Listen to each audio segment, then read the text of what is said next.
बीड जिल्ह्यातील भाजपाचे आमदार सुरेश धस अण्णा यांनी 2 दिवसापूर्वी विधानसभेच्या सभागृहामध्ये अंबेजोगाई येथील बांधकाम कामगाराच्या संदर्भात एक लक्षवेधी केली होती। यामुळे अंबेजोगाईच नव्हे, बीड जिल्ह्यात प्रचंड खळबळ माजली आहे। बीड जिल्ह्यात अनेक प्रकरणं अशी आहेत की जे मयत असताना त्यांना कामगार दाखविले आणि त्यावर लाभ उचलला। सर्वात महत्त्वाचं म्हणजे राज्यामध्ये विरोधी पक्षाचा कुणी आमदार शिल्लकच राहिला नाही का? कारण आमदार सुरेश अण्णा धस यांनी 2 दिवसापूर्वी लक्षवेधी मांडली। त्या अगोदर केज विधानसभा मतदारसंघाचे आमदार नमिताताई मुंदडा या सुद्धा भाजपचे आहेत।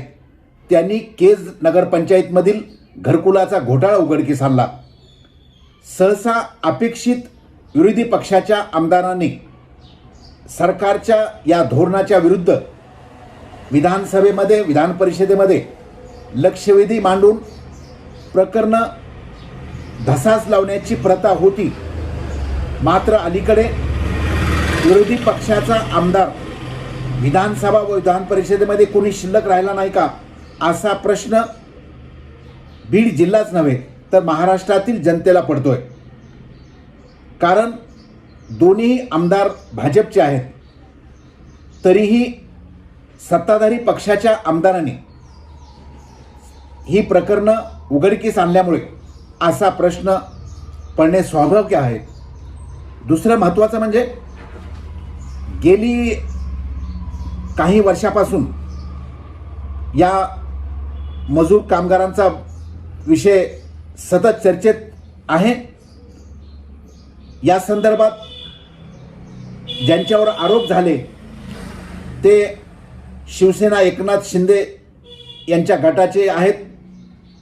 काल त्यांनी आपल्यावर झालेल्या आरोपासंदर्भात खुलासा केलाय।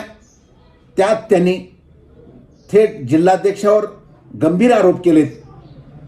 दुसरी बाब म्हणजे 2 दिवसापूर्वीच नुकत्याच शिवसेना एकनाथ शिंदे गटाच्या उपनेत्या झालेल्या माजी आमदार संगीताताई ठोंबरे यांचे यजमान विजयप्रकाश ठोंबरे यांच्या सूतगिरणीमधील कथित प्रकरणावरून त्यांच्यावरही गुन्हा दाखल झाला। म्हणजे एकतर बीड जिल्ह्यामध्ये भाजप व राष्ट्रवादी वगळता इतर कोणताही पक्ष सक्षम नाही। त्यातही आता हा शिवसेना शिंदे गट सत्तेमध्ये असताना सुद्धा आपसात एकमेकाच्या विरुद्ध कुरघोडी करून एकमेकाला अडचणीत आणण्याचा प्रकार सध्या चर्चेत आहे।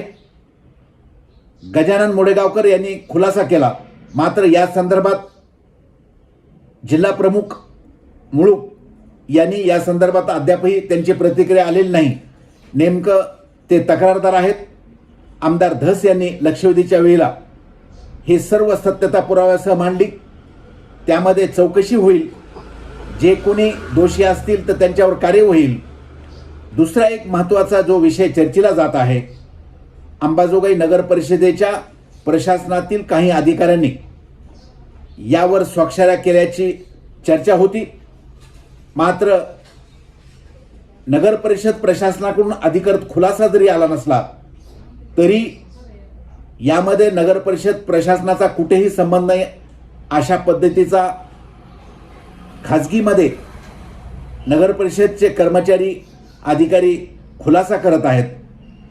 मग जर समजा या प्रकरणाशी नगर परिषद प्रशासनाचा संबंध नाही तर मग नगर परिषदेच्या CO यांनी अधिकृतपणे या संदर्भात खुलासा करायला हवा, अशीही मागणी होत आहे। तिसरा महत्त्वाचा मुद्दा म्हणजे नेमके एक कामगार म्हणून ज्यांची नोंद आहे, मग ते आमदार सुरेश अण्णा धस यांनी आरोप केल्याप्रमाणे त्यांचे म्हणणे कोरोना काळामध्ये जे मयत झाले ते पुन्हा भूतलावर आले, ते पुन्हा जिवंत झाले, त्यांनी याचा लाभ उचलला। मग अशा पद्धतीचे आणखीन किती प्रकरणं आहेत ते चौकशी आणि ती समोर येईल. तिसरी बाब म्हणजे चर्चा दबक्या आवाजात अशी आहे की अंबाजोगाईमधील अनेक कर्मचाऱ्यांच्या सौभाग्यवतीही कामगार म्हणून त्यांच्या नोंदी आहेत. इतरही प्रमुख कार्यकर्त्यांच्या नोंदी असल्याची चर्चा होत आहे. नेमके या कामगार म्हणून ज्यांच्या नोंदी आहेत, मग ते नोंद नेमके कोण आहेत यांची यादी समोर येणे अत्यंत आवश्यक आहे, अशीही चर्चा होत आहे. ज्या कामगारांच्या सौभाग्यवती यांचा कामगार म्हणून जर नोंद असेल तर मग चर्चा तर होणारच. या संदर्भात आमदार सुरेश अण्णा धस यांनी पत्रकारांशी बोलताना काय म्हणाले ते पुढे पहा. अशा पद्धतीचे घोटाळे केलेले आहेत. महानगरपालिकेमध्ये सुद्धा चेक करून पाहावं. 29च्या 29 महानगरपालिकामध्ये याच्यामध्ये सुद्धा कोरोनामध्ये गेलेले लोक पुन्हा जिवंत झालेले आहेत आणि पुन्हा ते मृत्यू पावलेले. आता या घोटाळ्याची व्याप्ती किती रुपयांपर्यंत आहे आणि ती कितीपर्यंत असू शकते असं तुमचा अंदाज आहे? बीड जिल्ह्यामध्येच मी तर म्हणतो ना, एका व्यक्तीला 2 लाख रुपये मिळतात, 2,30,000 रुपये. म्हणजे जवळपास मला जे माहिती मिळालेली अंतर्गत त्याच्यामध्ये 200 लोकांचा अशा पद्धतीचा घोटाळा हा बांधकाम कामगार विभागाचे तत्कालीन म्हणजे मुंडे म्हणून अधिकारी होते, त्याच्यानंतर काशीद आहेत आणि अजून एक पाटोळे का कोठोळे नावाचे ते अधिकारी आहेत. 3 जण आहेत. 3 जणांनी सुधाकर कोनाळे, अजय काशीद आणि श्री मुंडे असे 3 अधिकारी याच्यामध्ये आहेत. हे 3च्या 3 लोक जबाबदार आहेत.